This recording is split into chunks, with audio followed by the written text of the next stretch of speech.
ter e ser. A psicologia sociológica do passado recomendava a posse como forma de segurança. A felicidade era medida em razão dos haveres acumulados, e a tranquilidade se apresentava como sendo a falta de preocupação em relação ao presente como ao futuro. Aguardar uma velhice descansada, sem problemas financeiros, impunha-se como a grande meta a conquistar.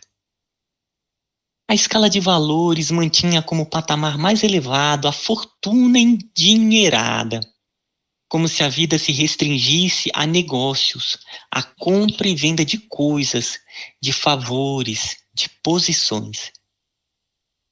Mesmo as religiões preconizando a renúncia ao mundo e aos bens terrenos, reverenciavam os poderosos, os ricos, enquanto se adornavam de requintes e seus templos se transformavam em verdadeiros bazares, palácios e museus frios, nos quais a solidariedade e o amor passavam desconhecidos. A felicidade se apresentava possível, desde que se pudesse comprá-la. Todos os programas traziam como impositivo prioritário o prestígio social decorrente da posse financeira ou do poder político. Cunhou-se o conceito irônico de que o dinheiro não dá felicidade, porém ajuda a consegui-la. Ninguém o contesta. No entanto, ele não é tudo. O imediatismo substituiu os valores legítimos da vida e houve uma natural subestima pelos códigos éticos e morais, as conquistas intelectuais, as virtudes, por parecerem de somenos importância. Não se escogitava, então, averiguar se as pessoas poderosas e possuidoras de coisas eram realmente felizes, ou se apenas fingiam sê-lo. Não se indagava a respeito das reais ambições dos seres, e quanto dariam para despojar-se de tudo, a fim de serem outrem, ou fazerem o que lhes aprazia e não o que lhes impunham. Embora os avanços da psicologia profunda, na atualidade, ainda permanecem alguns bolsões de imposição para que o homem tenha, sem a preocupação com que ele seja. O prolongamento da idade infantil, em mecanismos escapistas da personalidade, faz que a existência permaneça como um jogo, e os bens, como as pessoas, tornem-se brinquedos nas mãos dos seus possuidores. Os homens, entretanto, não são marionetes de fácil manipulação. Cada indivíduo tem as suas próprias aspirações e metas, não podendo ser movido pelo prazer insano ou com bons propósitos que sejam por outras pessoas. Esses atavismos infantis são absorvidos pela idade adulta, impedindo um amadurecimento psicológico encarregado do discernimento. São igualmente responsáveis pela insegurança que leva o indivíduo a amontoar coisas e a cuidar do ego em detrimento de sua identidade integral. Sem que se dê conta, desumaniza-se e passa à categoria de semideus, desvelando os caprichos infantis e irresponsáveis que se impõem, satisfazendo as frustrações. O amadurecimento psicológico equipa o homem de resistências contra os fatores negativos da existência, as ciladas do relacionamento social, as dificuldades do cotidiano. A vida são todas as ocorrências, agradáveis ou não, que trabalham pelo progresso, em cuja correnteza todos navegam na busca do porto da realização. Importante desse modo é manter-se o equilíbrio entre ser e exteriorizar o que se é, sem conflito comportamental, eliminando os estados de tensão resultantes da insatisfação ou do comodismo, assim, realizando-se interior e exteriormente. Nessa luta entre o ego artificial, arquetípico, e o eu real, eterno, evolutivo, os conteúdos ético-morais da vida têm prevalência, devendo ser incorporados à conduta que os automatiza, não mais gerando áreas psicológicas resistentes à autorrealização e liberando-as para um estado de plenitude relativa, naturalmente em razão da transitoriedade da existência física. É óbvio que não fazemos a apologia da escassez ou da miséria na busca da realização pessoal. Tampouco propomos o desdém à posse, levando a mente a ilhas onde se omisiam o despeito e a falsa autossuficiência. A posse é uma necessidade para atender objetivos próprios, que não são únicos nem exclusivos. Os recursos amoedados, o poder político ou social são mecanismos de progresso, de satisfação, enquanto conduzidos pelo homem, qual locomotiva a movimentar os canos que se lhe submetem. Quando se inverte a situação, o iminente desastre está à vista. Os recursos são para o homem utilizá-los, ao invés deste se quis tornar servil, arrastado pelos famanazes dos interesses subalternos que, de auxiliares da pessoa de destaque, passam à condição de controladores das circunstâncias, aprisionando nas suas hábeis manobras aquele que faz conduzi-las, aquele que parece conduzi-las. Não é a posse que o envilece, ela faculta-lhe o desabrochar dos valores inatos à personalidade, e os recalques, os conflitos em predominância assomam, prevalecendo-lhe no comportamento. Eis aí a importância do crescimento psicológico do indivíduo, que lhe proporciona os meios de gerir os recursos sem lhe submeter aos impositivos.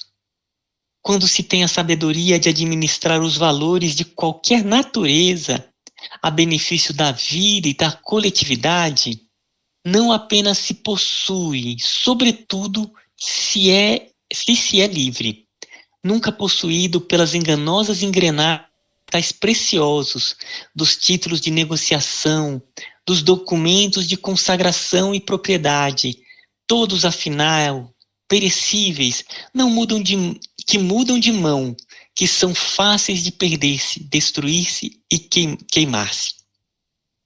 A integridade e a segurança defluem do que se é, jamais do que se tem. Eita! Essa mensagem da Joana, né, sobre esse ter e ser, ele é muito interessante, e eu gostei da parte em que ela coloca sobre a maturidade espiritual. Porque à medida que a gente vai desenvolvendo a maturidade espiritual, cada vez mais a gente vai percebendo que a realidade é aquilo que verdadeiramente nós somos, não o que temos. Então, esse caminho de você confiar cada vez mais nessa lei divina e do que se vem da maturidade. E aí, nesse texto, eu me lembrei daquela mensagem de Jesus, quando ele fala, né, que olhai os lírios do campo, né, que eles não semeiam, eles não juntam, mas eles têm, né, mais ou menos assim, né, eles têm veste, muito mais linda do que o do Salomão, né, em toda a sua imponência. E aí ele vai colocando dos pássaros, enfim. Então, essa questão da maturidade é cada vez mais entrando em sintonia no equilíbrio da natureza, no equilíbrio espiritual, todo o processo ele vai fluir, né? A pessoa ela vai ter a segurança que é algo tão importante, ela vai ter aquela busca realmente por posses espirituais, né? Por adquirir o que se é. Então era isso, né, que eu percebi aqui do texto.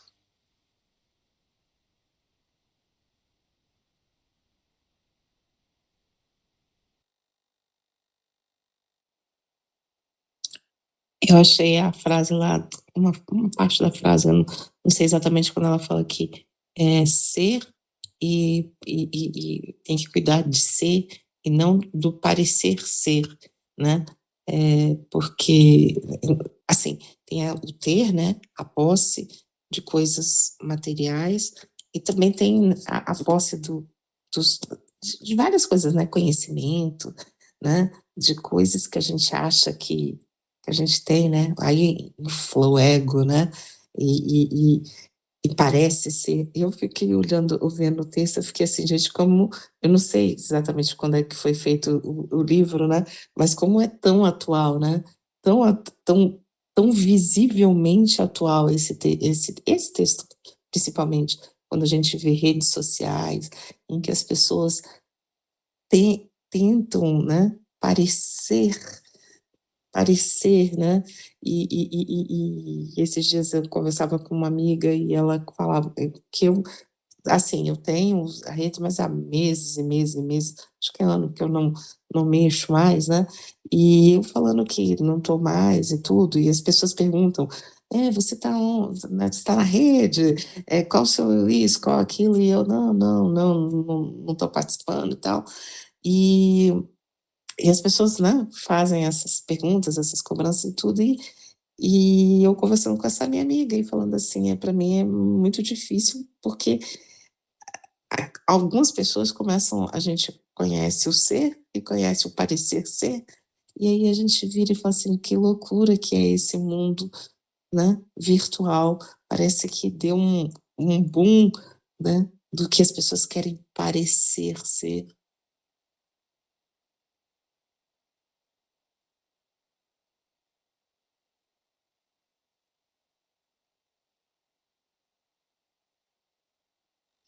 De Jair? O que me chama a atenção aqui no início que ela fala, o primeiro parágrafo, a psicologia sociológica do passado recomendava a posse como forma de segurança. Do passado não, no presente também. A sociedade nossa toda está pautada nisso. Inclusive, existem as armadilhas da vida, as armadilhas até da vida espiritual, religiosa, que muitas dessas pessoas caem no godo desses tempos de bezerros de ouro. A Dilma acabou de falar aí das redes sociais.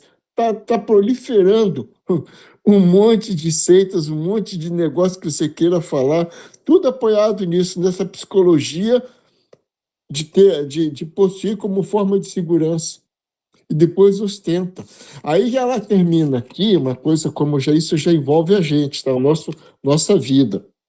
No penúltimo parágrafo, ela fala que eis a importância do amadurecimento psicológico do indivíduo, que lhe proporciona os meios de gerir os recursos sem que se lhe submeta aos impositivos.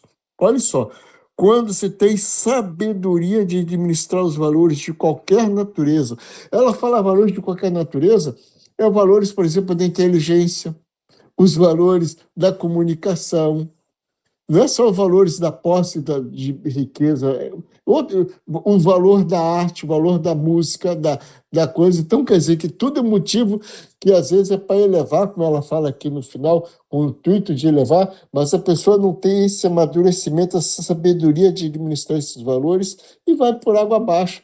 Isso que eu sempre eu criei esse termo, assim, sou eu que estou falando, que as armadilhas da vida, porque eu fiquei fazendo análise da minha vida, quantas armadilhas foram postas na minha vida? E meu mentor foi me desviando. Isso aí é um fato, porque eu tive chance de cair, mergulhar nesses mundos que fogem esse controle emocional como eu tenho hoje. É só isso que eu queria falar.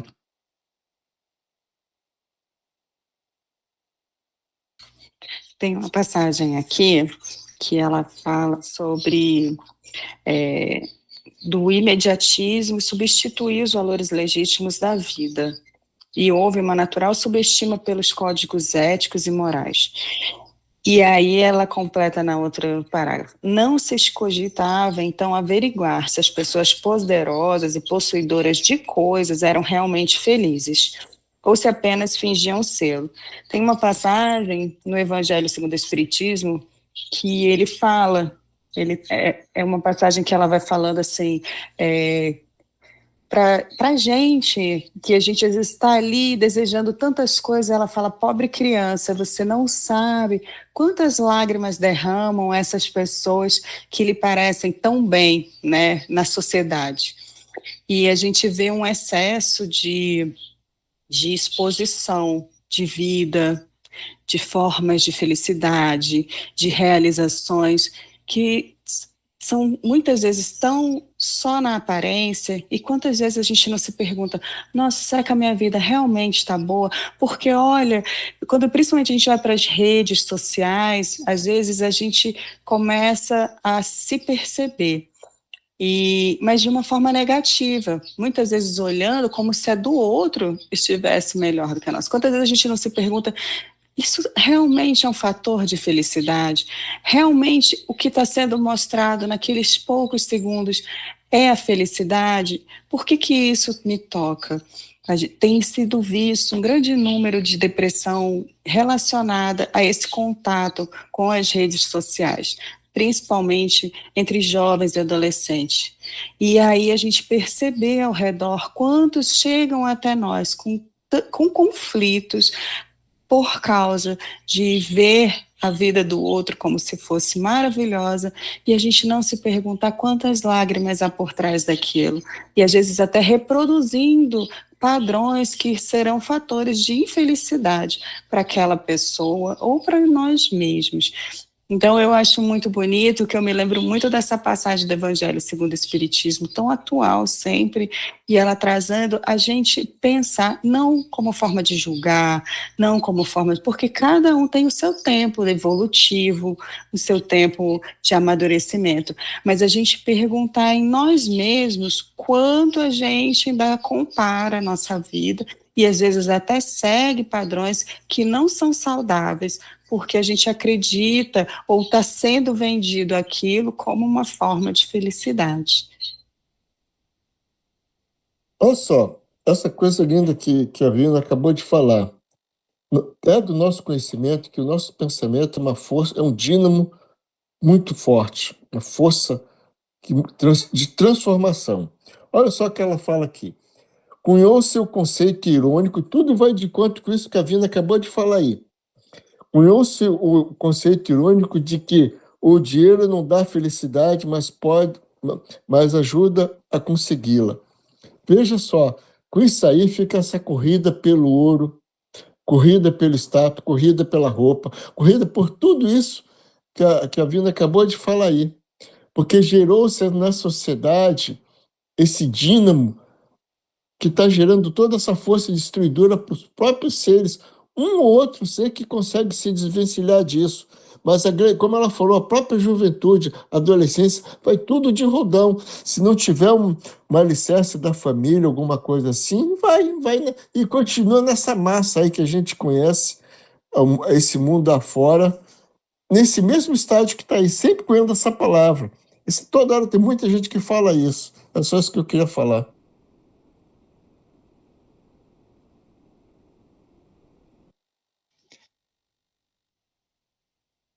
Quando ela fala do amadurecimento, né, é o amadurecimento espiritual, eu vejo ultimamente como isso, né, amadurecimento espiritual nesse estágio da Terra, porque, assim, acho que passa séculos e séculos e a gente realmente muda a roupagem, mas vive a mesma experiência, que é essa do ter e ser. Eu na minha vida, né, eu passei judiciário, passei pelo legislativo e agora estou sapeando aí pela questão acadêmica, né?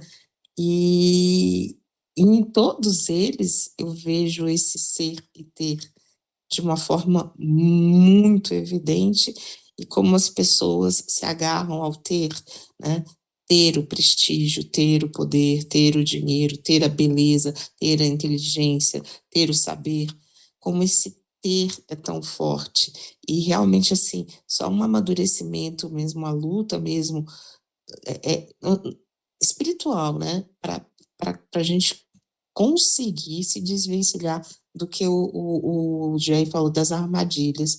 Eu vejo que quando eu vejo isso por mim mesma, assim, porque como eu passei por todas vi essas coisas todas de uma forma muito forte, né? Muito evidente. Muitas vezes eu me pergunto por que eu não fiquei lá e vivi essa experiência, sabe assim? Por que eu deixei para trás e hoje eu não tenho isso ou aquilo? E depois, num determinado momento, vem essa pergunta, vem esse questionamento, vem essa dor, né? Até às vezes, né? Dor mesmo. E aí, de repente, aí você respira fundo e fala, peraí, calma. Aí é o que a Wina falou, vamos ver quantas lágrimas estão acontecendo por trás de X, Y, Z, né? Olhe lá, e olha você hoje, como é que tá. Não me colocando como melhor, não é isso. Mas eu suportaria aquelas lágrimas, aquela dor que essa pessoa está passando para estar naquele lugar, né? Porque também essas pessoas estão sofrendo também para parecer ter, né? E sofrem muito, viu? Não é uma coisa fácil, não. É um desgaste, é um esforço. E só terminar, lembrando uma conversa que eu tive com o Ismael, essa questão do chat GPT, que eu estava conversando até com a minha filha, a dor daqueles que estudaram muito, que deram a vida no estudo e, de repente, vem uma inteligência artificial em que você, em 3 toques, aquele saber todo está tão palpável para outro que não estudou tanto. Falando assim, a grosso modo, né? Mas é muito forte isso tudo que a gente está vivendo e vive, né? Pô, olha só, essa pergunta que você acabou de falar há pouco aí, como é que eu cheguei aqui, as armadilhas, sabe, tem aquela pergunta, eu acho que é 489 do Livro dos Espíritos, se os espíritos controlam a gente mais do que a gente imagina. Tá aí. É a única resposta que eu consigo encontrar para me desviar de todos os caminhos que foram, as armadilhas que foram postas no nosso caminho. Porque são os espíritos. Amanhã nós vamos ler o livro O Emissário da Luz, né? Então eu tive que voltar um pouco a história toda daquela família da reencarnação de Segismundo. Então, como o mentor influencia a criança para ele falar essas coisas para quebrar o rochedo do pai, do coração do pai. Eles nos controlam. Nós temos a felicidade de ter os nossos mentores espirituais ao nosso lado, nos orientando, porque senão isso aqui é o mundo das trevas, pessoal. A gente não consegue entender nada, a gente não enxerga além da linha do horizonte. Então, os nossos mentores espirituais, os nossos guias espirituais estão ao nosso lado, guiando a nossa posição como a gente está, porque eu não encontro outra resposta para isso, porque é muito triste você ver, às vezes, pessoas necessitadas de apoio moral, de um apoio religioso, de alguma coisa, se cair nesses tempos e serem exploradas. Isso salta aos olhos, é uma coisa que eu fico muito triste, mas vou fazer o quê? Se ele não teve o despertamento, se o mentor dele não teve, alguma coisa assim, porque ele tinha que passar por isso, aí são N fatores que a gente não tem conhecimento, mas só isso que eu queria falar.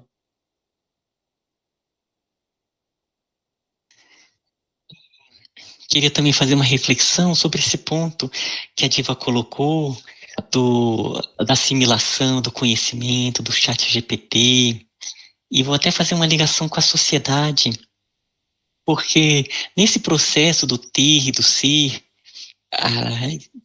a gente vai percebendo que o conhecimento, ele realmente, quando ele é assimilado, o ponto não é o conhecimento, mas a cognição adquirida por meio desse aspecto, né? Então, por exemplo, quando uma criança ela faz uma aula de balé, e aprende o balé, ou aprende a andar de bicicleta, mais do que aquele conhecimento é a cognição, a quantidade de estímulos e de coordenação de informações, de estímulos que é necessário para aquela ação, isso que ele permanece, né, e ela leva em outras reencarnações, em outros locais, culturas, planetas, essa cognição. Então, o que, né, acontece, essa questão que você colocou do chat GPT, realmente aquela pessoa, ela usa daquele conhecimento, mas o que realmente vai ser esse ser é a assimilação dessa cognição, que vai ter que se vir de outras formas, né? E aí eu queria fazer também uma ligação com a sociedade, só uma reflexão em um nível de como que a sociedade, né, na minha visão, ela está seguindo nesse aspecto do ser e do ter, do ponto de vista espiritual. Se a gente for perceber a estrutura de nosso lar, por exemplo, que é uma cidade bem ali na fronteira, aqui para o nosso plano. Então são espíritos ainda muito apegados à matéria, mas assim, já com aquela bondade, já aquele processo evolutivo com vontade realmente de seguir o caminho evolutivo, mas ainda muito próximo ao plano.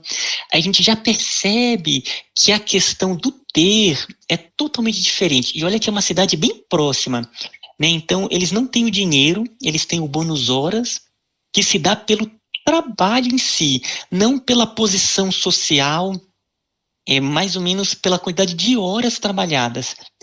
E todos têm pelo menos o básico, o básico de subsistência, de equilíbrio, para o progresso espiritual, todos têm, que seria uma moradia, que seria o alimento, que seria aspectos básicos. O resto se dá pelo trabalho, pela doação, pelo desenvolver espiritual. Então a gente percebe que a humanidade, pegando só esse link de nosso lar, que é bem próxima, a humanidade do ponto de vista espiritual, ela vai tender a isso. Cada vez mais, essas características básicas, elas vão ser supridas.